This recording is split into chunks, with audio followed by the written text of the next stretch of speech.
एक गांव से 6 से 7 साल की उम्र का एक लड़का एक दिन गायब होता है और उसी दिन एक 6 साल की लड़की की मृत्यु होती है। आखिर ऐसा उस गांव में क्या हुआ था और क्यों हुआ था? लेकिन जो लड़की की मृत्यु होती है वो लड़की दोबारा आ जाती है, और जो लड़का गायब होता है जिसकी मृत्यु नहीं होती वो लड़का जीवन भर नहीं मिलता है ना? एक चमत्कार की सी बात। घुमा फिराकर बात ऐसी जगह पर पहुंचती है जहां पर आपके रोए खड़े हो जाएंगे और आप सोचने पर भी मजबूर हो जाओगे, क्या ऐसा हो सकता है? क्या वाकई में ही ऐसे लोग हमारे आसपास ही रहते हैं? क्या हम एक ऐसी दुनिया में जी रहे हैं जहां पर कोई किसी का नहीं है?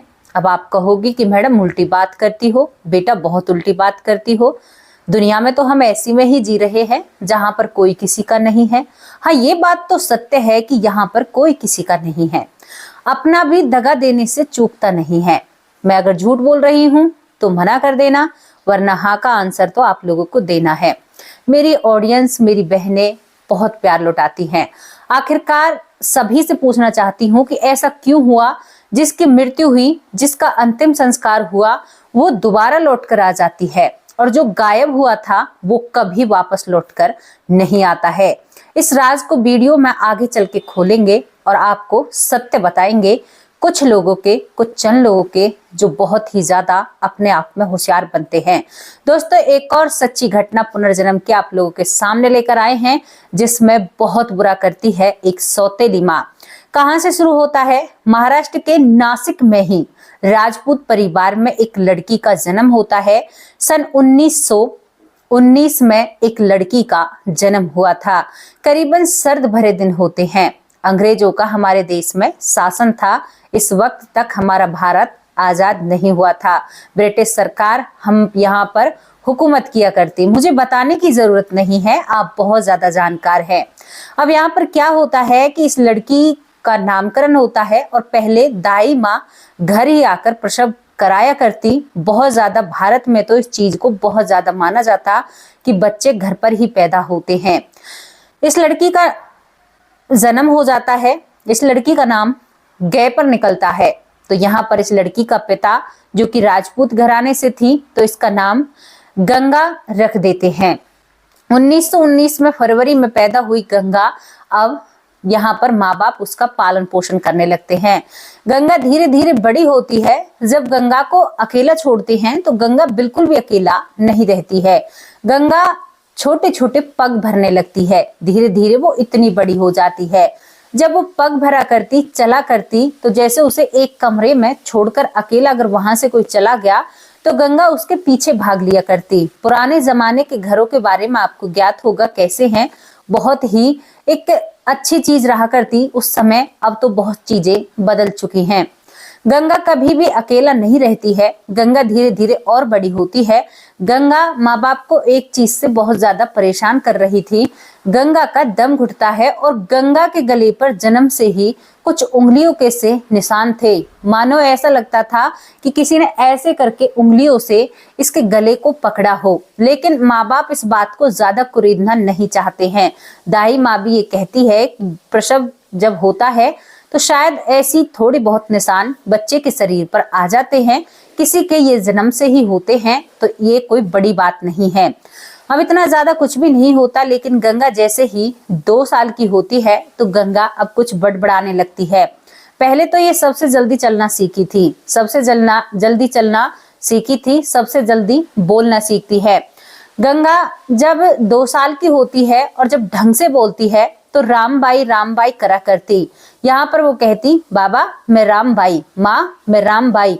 यहाँ पर वो गंगा के नाम से बोला भी नहीं करती। जब वो राम बाई घर में कहा करती तो उसके बाबा भी कहते ओ राम बाई रुक जा, तो वो रुक जाया करती। वो कहते राम बाई तो वो झट से मुड़कर देख लिया करती। तो ये यहाँ पर लोग अंदाजा लगाते हैं कि इसको रामबाई नाम पसंद है, क्यों ना इसका नाम रामबाई रख दे। लेकिन फिर भी मुंह से गंगा ही निकलता था। 2 साल से गंगा गंगा उसके पीछे जो रट लगा रखी थी। अब आधी बार तो उसे गंगा बोला जाता, आधी बार उसे रामबाई बोला जाता। यहाँ पर गंगा और रामबाई बड़ी हो रही थी। लेकिन बड़ी होने के साथ साथ वो बहुत सारी बातों को जन्म दे रही थी।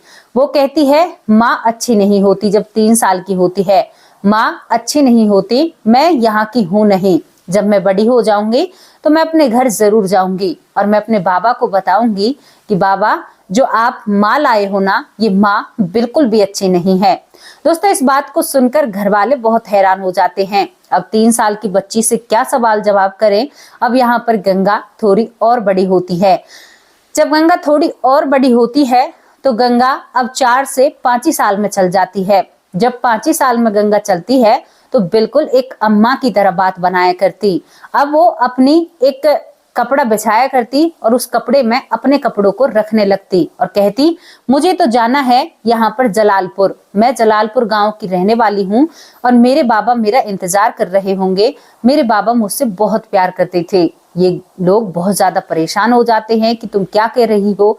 अब यहाँ पर जो गंगा का पिता होता है, क्योंकि ये राजपूत परिवार में थी, तो वो पूछने लगता है कि बेटा तुम क्या कहना चाहती हो। तो वो कहती है कि बाबा मैं रामपुर गांव की रहने वाली हूँ और मेरे पिता का नाम हीरामल है।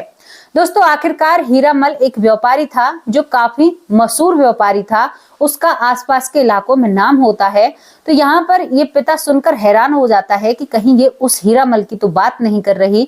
नासिक के आसपास की ये बातें होती हैं, ये प्रॉपर नासिक में ही होती है। अब यहाँ पर इसका पिता इन बातों की खोज लगाने लगता है। जब पिता खोज लगाता है तो यहाँ पर एक बहुत बड़े व्यक्ति से मिलता है। पहले इस लड़की को एक दिमाग के डॉक्टर के पास भी ले जाया जाता है। अंग्रेज हुकूमत थी, लेकिन ये परिवार भी काफी सक्षम होता है, इसके पास भी पैसों की कोई कमी नहीं होती। इसी वजह से ये डॉक्टर के पास ले जा पाते हैं। वहां पर डॉक्टर कुछ भी नहीं बताते हैं, कहते हैं कि स्वस्थ है, अच्छे से बड़ी हो रही है, कोई दिक्कत नहीं है। वो डॉक्टर साहब से भी यही बात करती है। जब डॉक्टर उससे पूछते हैं तो डॉक्टर से कहती है कि मुझे यहाँ पर जलालपुर जाना है, ये लोग जाने नहीं दे रहे। वहां पर मेरे बाबा रहते हैं, मेरी एक सौतेली माँ है, मेरी माँ ने मुझे मार दिया था। डॉक्टर के सामने ये बातें करती है। तो यहाँ पर डॉक्टर साहब एक सलाह देते हैं कि जब तुम्हारी बच्ची का दिमाग जो डिस्टर्ब हो रहा है, मतलब परेशान हो रहा है, तो क्यों ना तुम इस सवाल को ही खत्म कर दो। इस सवाल को ही खत्म कर दो। इस बेटी को तुम जलालपुर ले जा सकते हो, छानबीन करो और इसे वहीं पर ले जाओ जहाँ की ये बातें कर रही है। यहाँ पर जो गंगा होती है, गंगा के पिता अब छानबीन करना शुरू कर देते हैं और इस व्यक्ति का पता निकाल लेते हैं जो हीरामल होता है। लेकिन पक्का ये नहीं पता था कि ये व्यक्ति वही है।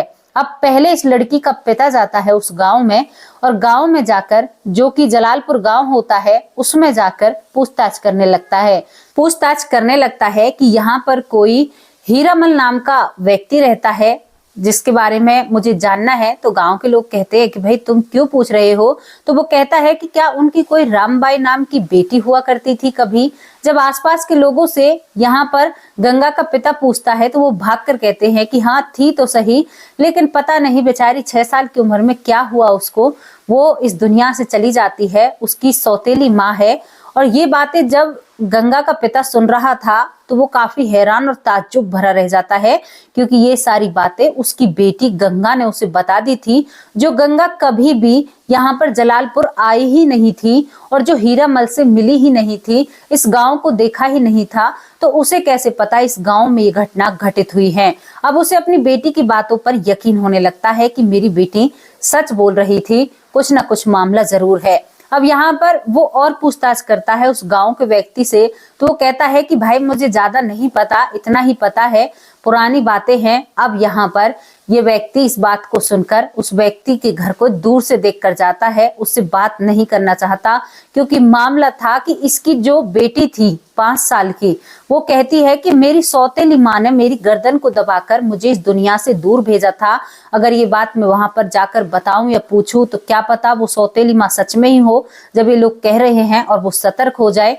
अब यहाँ पर क्या होता है, जो गंगा का पिता होता है अपनी बेटी को और गांव के कुछ लोगों को अपने साथ लेकर चलता है डर के कारण, क्योंकि एक व्यापारी के घर जा रहा था जिसके पास पैसों की कोई भी कमी नहीं होती है। जब ये वहां पर पहुंचता है अपनी बेटी को लेकर, उस गांव में ही पहुंचता है जिस गांव का नाम जलालपुर होता है, तो गंगा कहती है कि पिताजी अब तो रास्ता मैं जानती हूँ। और यहाँ पर वो कहती है कि अब तो मुझे अपने पिता से मिलने से कोई नहीं रोक सकता। और गंगा छोटे छोटे कदमों से सबसे आगे चलती है। दोस्तों, काफी पुरानी बात होती है और ये भागकर अपने दरवाजे पर जाकर खड़ी हो जाती है।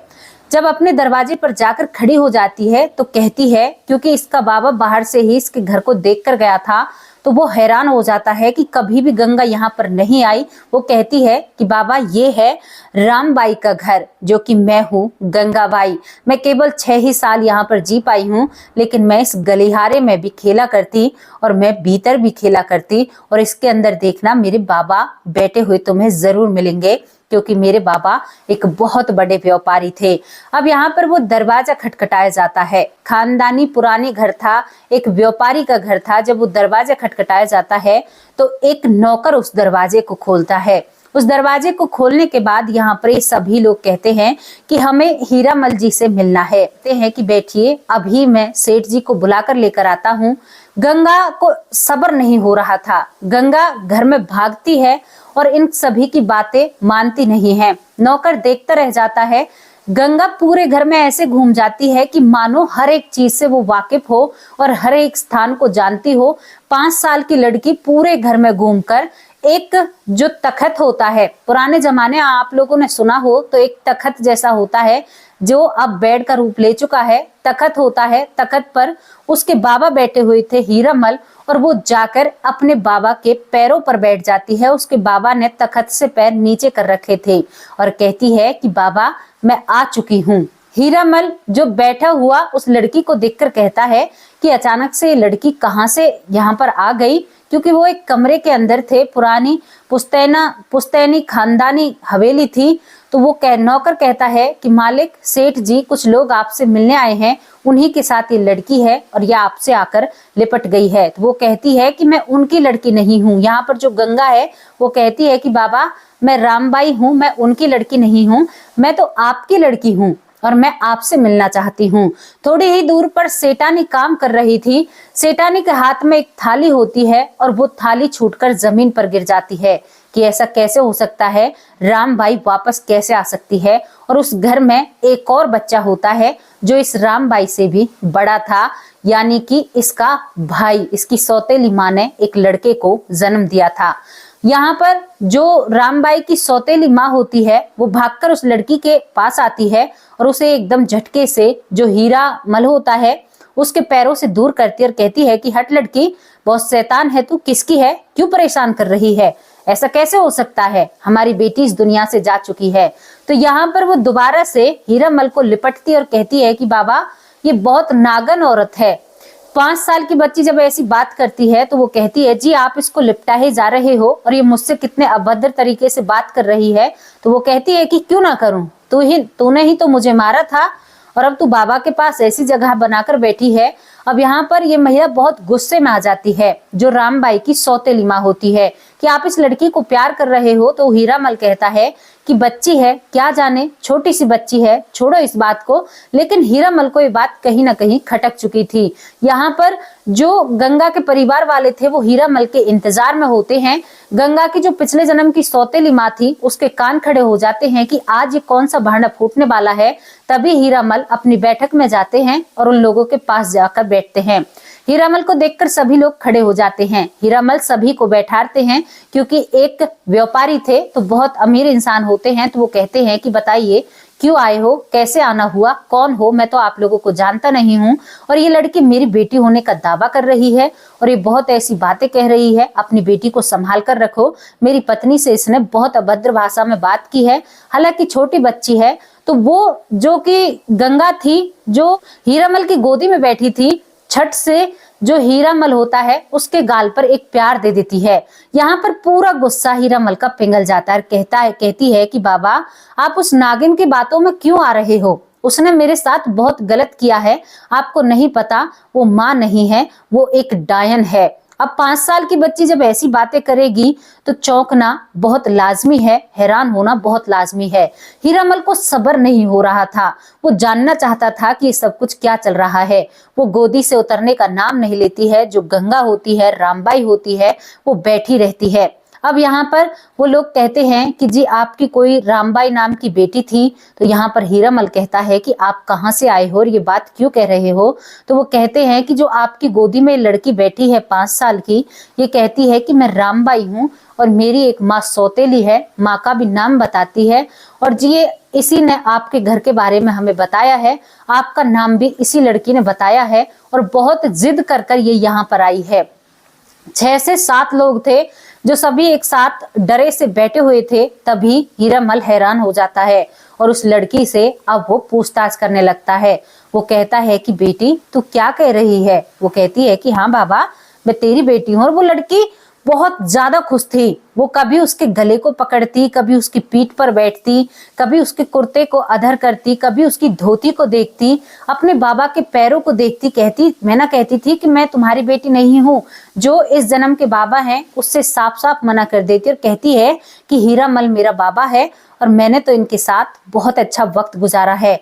अब यहाँ पर वो कहता है कि बेटी तू 6 साल की उम्र में इस दुनिया से जा चुकी थी। वो कहती है कि हाँ बाबा, मेरी माँ तो इस दुनिया में रही ही नहीं थी, आपने दूसरी शादी की थी। वो बहुत सारे जवाब देती है और यहाँ पर आज वो एक ऐसे राज की बात खोलने वाली थी जो राज पूरे गांव को नहीं पता था। एक लड़का गायब हुआ था और उस लड़के के बारे में आज ये छोटी सी लड़की राज खोलने वाली थी। हीरामल कहता है कि बेटी तुम तो मुझे छोड़कर चली गई थी।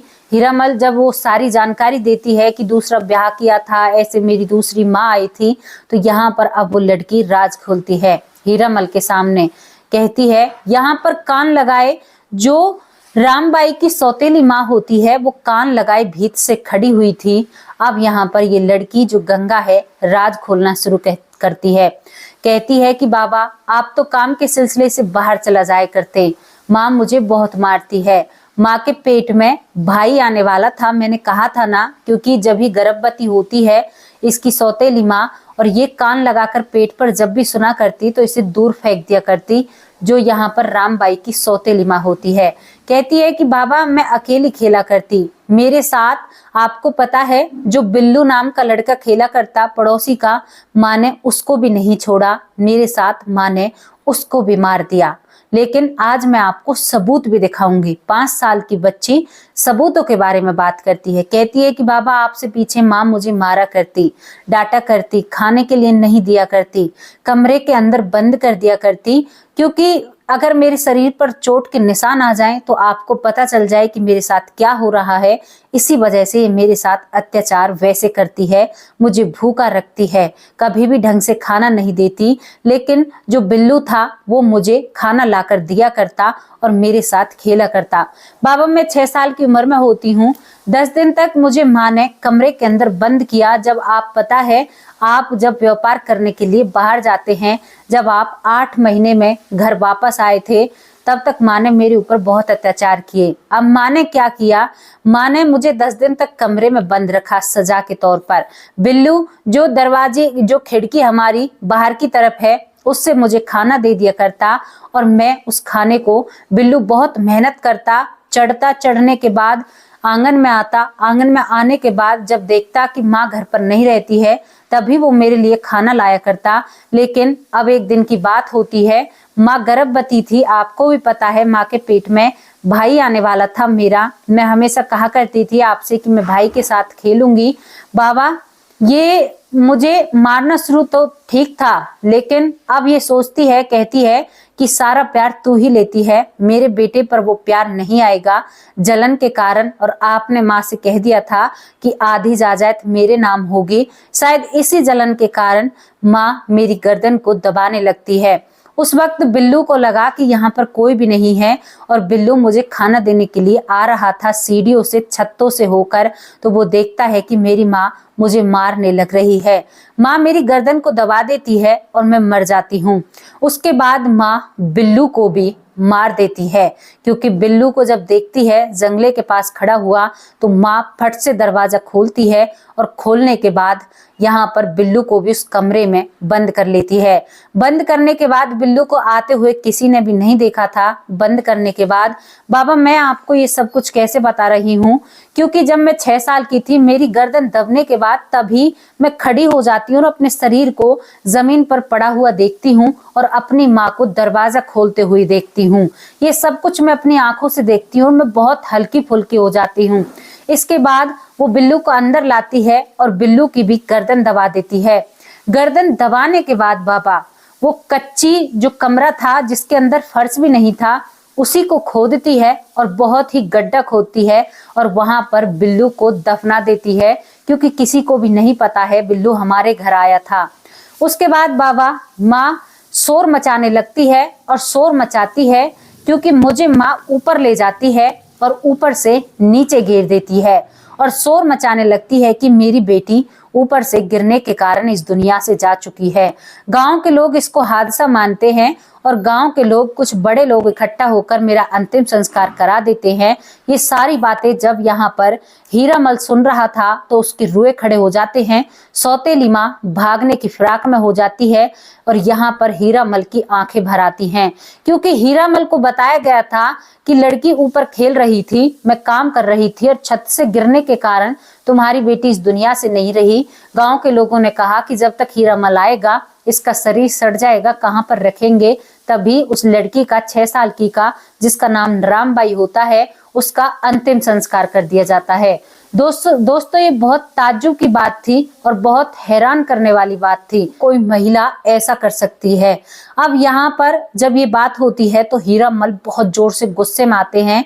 हीरामल के सामने जो सच्चाई पत्नी ने रखी और जो सच्चाई उसकी बेटी ने दूसरा जन्म लेकर रखी, इन दोनों में बहुत फर्क था, जमीन आसमान का फर्क था। हीरामल फूट फूट कर उस लड़की के गले लगता है, कहता है कि बेटी मेरी गलती थी जो मैंने दूसरी शादी की और तुम्हारे साथ इतने अत्याचार हुए। वो तभी जो गंगा होती है अपने पिता के आंसू पहुंचती है, बहुत नटखट और दादी की तरह वो बात बनाया करती और कहती कि बाबा अब क्यों रो रहे हो, मैं दोबारा जन्म लेकर आ चुकी हूँ। इसके बाद वो अपने बाबा के आंसू पहुंचती और कहती है कि बाबा मुझे एक और काम करना है। आपको पता है जो बिल्लू खोया था पूरे गांव में उसे ढूंढा जाता है। मैं हवा की तरह उड़ती गांव को देख रही थी। बिल्लू का परिवार बहुत गरीब होता है, बिल्लू को आज तक भी किसी ने नहीं ढूंढा था, जो कि बहुत अच्छा दोस्त था इस रामबाई का। यहाँ पर गांव को शक ही नहीं होता कि ये महिला बिल्लू को मारकर अपने ही घर के कमरे में इसने उसे दफना दिया है। इसके बाद वो कहता है, क्योंकि ये सबूत के तौर पर भी एक बहुत अच्छी बात होती है। अब यहाँ से जो बिल्लू के परिवार वाले थे, गांव में एक खबर आग की तरफ फैल जाती है और यहाँ पर हीरामल के घर पर एक भीड़ जमा हो जाती है। सभी को कोई यकीन कर रहा था पुनर्जन्म पर, कोई यकीन नहीं करता है। यहाँ पर पुलिस बुलाई जाती है, ब्रिटिश हुकूमत थी हमारे देश में। पुलिस वहां पर जब आती है और वो गड्ढा जब खोदा जाता है वहां से, तो दोस्तों वहां पर सच में ही 5 से 6 साल के बच्चे का कंकाल मिलता है और यहाँ से उसको बरामद करने के बाद हीरामल की जो पत्नी होती है, जिसे वो दूसरी पत्नी कर कर लाया था, उसे पुलिस अरेस्ट कर लेती है और उसके ऊपर कानूनी कार्रवाई होती है। यहाँ पर ये बात सत्य सिद्ध हो जाती है पूरे गांव वालों के सामने। और जो लड़का रहस्य बना हुआ था, कहाँ पर गायब हो गया, गांव छोड़कर निकल गया, यहाँ पर उस लड़के के जो बिल्लू के परिवार वाले हैं वो सोचते हैं कि हमारा बेटा इस गाँव को छोड़कर भाग गया है, बच्चा है, खो गया है, ये समझ रहे थे, लेकिन उनका बच्चा इसी गांव में अपना दम तोड़ देता है।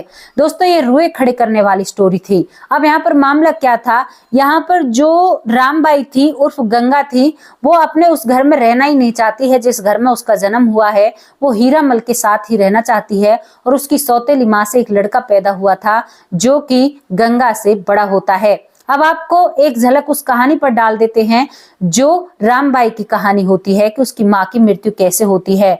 रामबाई का जन्म होता है 1906 में।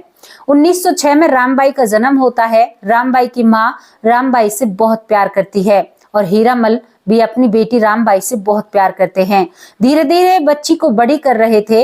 अब यहाँ पर दोबारा रामबाई की माँ कोशिश करती है, उसे कोई बच्चा हो ही नहीं रहा था। धीरे धीरे जो रामबाई होती है वो बड़ी हो जाती है और यहाँ पर हीरामल की पत्नी को एक लड़के की चाह थी। वो कई बार कोशिश करती है लेकिन वो गर्भवती नहीं हो पाती है, क्योंकि हीरामल अक्सर काम के सिलसिले से घर से बाहर रहा करते, व्यापार के सिलसिले थे। और यहाँ पर ये लड़की 5 साल की हो जाती है। जब ये लड़की 5 साल की होती है तभी यहाँ पर उसकी माँ, एक बच्चा उसके पेट में रहता है और उस बच्चे की कोई ऐसी परेशानी होती है कि उसकी माँ उस पर दम तोड़ देती है, जो रामबाई की माँ होती है, और इस दुनिया से चली जाती है। हीरामल अपनी 5 साल की बच्ची को देखकर दूसरी शादी रचाता है। वो अपनी पत्नी को मरे हुए 1 साल भी नहीं रहने देता है, क्योंकि व्यापार का काम था, बाहर जाना रहता है। वो 3 महीने के अंदर शादी कर लेता है और कुछ दिन अपनी उस नई पत्नी के साथ बिताता है। जब उसके सामने हीरामल की जो दूसरी पत्नी होती है, वो हीरामल के सामने इस सौतेली बेटी पर बहुत प्यार लुटाया करती, जो रामबाई होती है। लेकिन हीरामल जब नहीं रहता तो वो उसको पीटा करती। ये सिलसिला करीबन 1 साल चलता है। 1 साल के बीच में जो हीरामल की दूसरी पत्नी होती है वो गर्भवती हो जाती है, और उसी दौरान वो व्यापार के सिलसिले से 8-9 महीने के लिए घर से जाता है। और इसी बीच में जो हीरामल की पत्नी होती है वो यहाँ पर जो रामबाई होती है इसे निपटा देती है, इसे दुनिया से दूर कर देती है। और इसके साथ ही बिल्लू को भी, जो इसका दोस्त होता है पक्का, दोनों एक ही उम्र के होते हैं, इन दोनों को जान से मार देती है। जहां पर एक का सच गांव वालों के सामने ले आती है और एक का सच दूसरा जन्म लेकर जो रामबाई थी वो अब गंगा के रूप में एक राजपूत परिवार में पैदा होती है, और इस सच को सभी के सामने रखती है और कहती है कि मेरी सौतेली माँ ऐसी है। उस सौतेली माँ का राज खोलती है, उसे सलाखों के पीछे पहुंचाती है। हीरामल अब हाथ जोड़कर इस गंगा के पिता के सामने खड़ा हो जाता है और कहता है कि इस बेटी को हमें दे दो। लेकिन गंगा का जो पिता है उसकी आंखें भर आती हैं। वो छोटी बच्ची के सामने रोने लगता है, कहता है कि बेटी, तुम्हारी माँ को मैं क्या जवाब दूंगा अगर तुम यहाँ पर रह गई। लेकिन सभी लोग एक समाधान निकालते हैं कि कुछ दिन गंगा यहाँ पर रहेगी, कुछ दिन गंगा अपने इस जन्म के माँ बाप के पास रहेगी, ताकि दोनों परिवारों को समस्याएं ना हो। कई इंटरव्यू होते हैं, जो रामबाई होती है, गंगा होती है, उसके बहुत सारे इंटरव्यू और बहुत ही चीजें देखी जाती हैं। विदेश से भी एक व्यक्ति इसका इंटरव्यू लेने के लिए आता है, क्योंकि उस समय ब्रिटिश हुकूमत थी, तो इस पर बहुत खासा गौर दिया जाता है। एक अमीर घर में पैदा हुई थी, इसी वजह से ये बात सत्य निकलती है और लोग इसको सच मानते हैं, सच का पुनर्जन्म मानते हैं, और सभी का मुंह बंद हो जाता है जो लोग विश्वास नहीं करते हैं। दोस्तों, एक ऐसी लड़की जिसने दूसरे जन्म में आकर अपनी सौतेली माँ से बदला ले लिया, क्योंकि उस लड़की के साथ बहुत गलत हुआ था। जब उसने ये जन्म लिया था तो ये इस जन्म में वो सपने उसे सोने नहीं दिया करते थे। वो अक्सर सोती हुई बैठी हो जाया करती और अपनी माँ से कहा करती कि माँ, मुझे भूख लग रही है। रात के वक्त भी वो अपनी माँ से खाना मांगा करती। उसकी हालत इस जन्म में ऐसी हो जाती है, लेकिन फिर उसके बाद उसकी जिंदगी बहुत बेहतर बीतती है। दोनों परिवार मिलकर उसकी शादी करते हैं, दोनों घरों में आना जाना होता है। बहुत पुरानी बात होती है, 1906 में रामबाई का जन्म होता है। 1912 में रामबाई इस दुनिया से चली जाती है, और यहाँ पर 1919 में वो दूसरा जन्म लेती है। 1912 से 1919 तक का वो प्रेत योनि का जिक्र करती है, सभी के सामने कहती है कि मैं इसी गांव में भटका करती, हर किसी को देखा करती। जब भाई हुआ मुझे उस बारे में भी ज्ञात है कि भाई कब हुआ, लेकिन फिर एक दिन हवा का झोंका आता है और उस झोंके के साथ मैं इस घर में पैदा हो जाती हूँ। दोस्तों, ये स्टोरी थी जो आप लोगों के सामने रखी, सत्यता पर रखी हुई एक पुनर्जन्म की घटना है, जिसको सुना सभी को हैरान कर दिया इस घटना ने कि ऐसा भी हो सकता है, एक सौतेली माँ ऐसा भी कर सकती है ना। काफी रोचक स्टोरी। इस पर कई किताबों में रिसर्च की गई, विदेशों तक ये घटना पहुंचाई जाती है, और यहाँ पर बहुत ताज्जुब की बात होती है। बहुत दूर दूर से लोग रामबाई उर्फ गंगा से मिलने के लिए आया करते। तो आप लोगों को ये स्टोरी कैसी लगी, इसके बारे में आप अपनी राय जरूर रखना।